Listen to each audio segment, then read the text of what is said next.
Republican Paul Ryan's budget proposal for 2012 would cut about $6 trillion from federal spending over the next 10 years.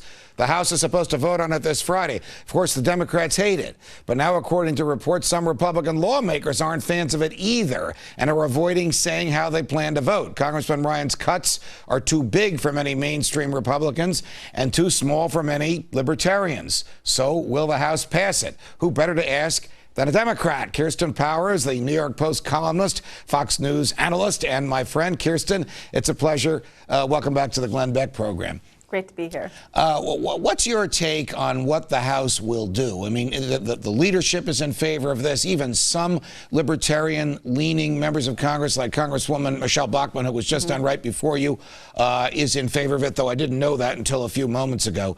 Do you think that Congressman Ryan's plan passes the House, even though there are misgivings all across the board amongst Republicans?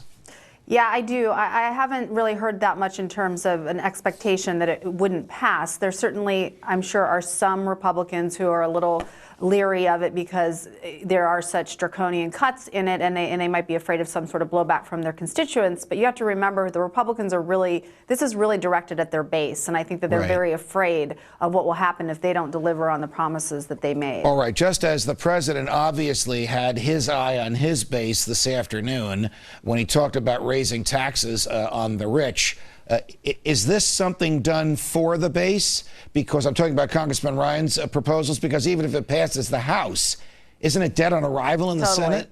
Yeah, totally dead on arrival. I mean, it would never, ever go anywhere in the Senate, and of course the president would veto it. So it's so far removed, really, from what anybody else is talking about, whether it's President Obama or the Gang of Six or the Simpson Bulls. It's just so far away that it's just going to go nowhere. All right. When you say the Gang of Six, this is 3 Democrats and 3 Republicans in the Senate who are attempting to craft legislation along the lines of what the President's Debt Commission, you referred to it by its common name, Simpson Bowles, after the co-chairs of the commission. Is there a chance then, Kirsten, that some other proposal could be before the Congress? We have the President's, we have Rand Paul's, which cuts $500 billion a year. We have Congressman Ryan's. Is there going to be some sort of moderate compromise that will pop up and go to the House before it makes its way to the Senate?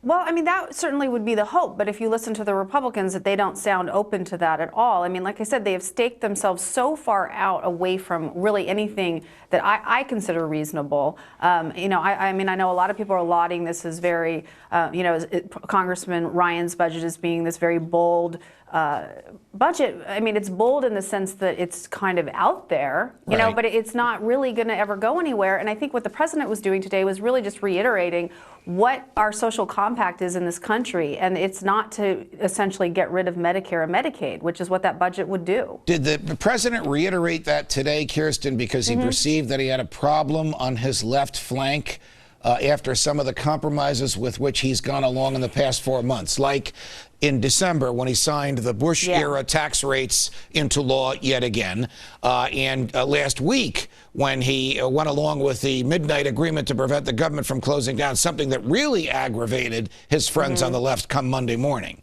Yeah.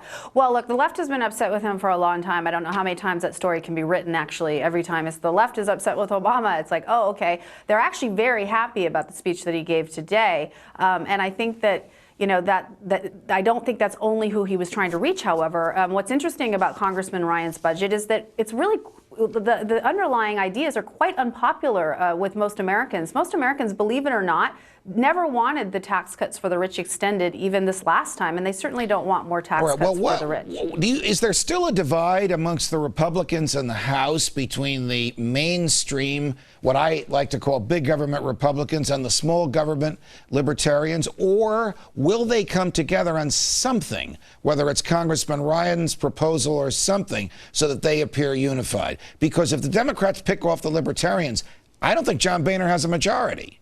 Well, I mean, they seem pretty unified right now, you know, and they seem fairly unified around this budget. And there are some theories out there among Democrats that the Republicans don't really want a budget to pass. That if there is a budget that passes, it'll be good for Obama, and especially if it's a good budget. And so it could just be that they're perfectly happy just to kind of gum up the gears. So that's an alternate theory. Okay. Kirsten Powers, pleasure as always. Thanks for joining us. Thank you. Up next, the truth about inflation the Fed is not likely to tell you.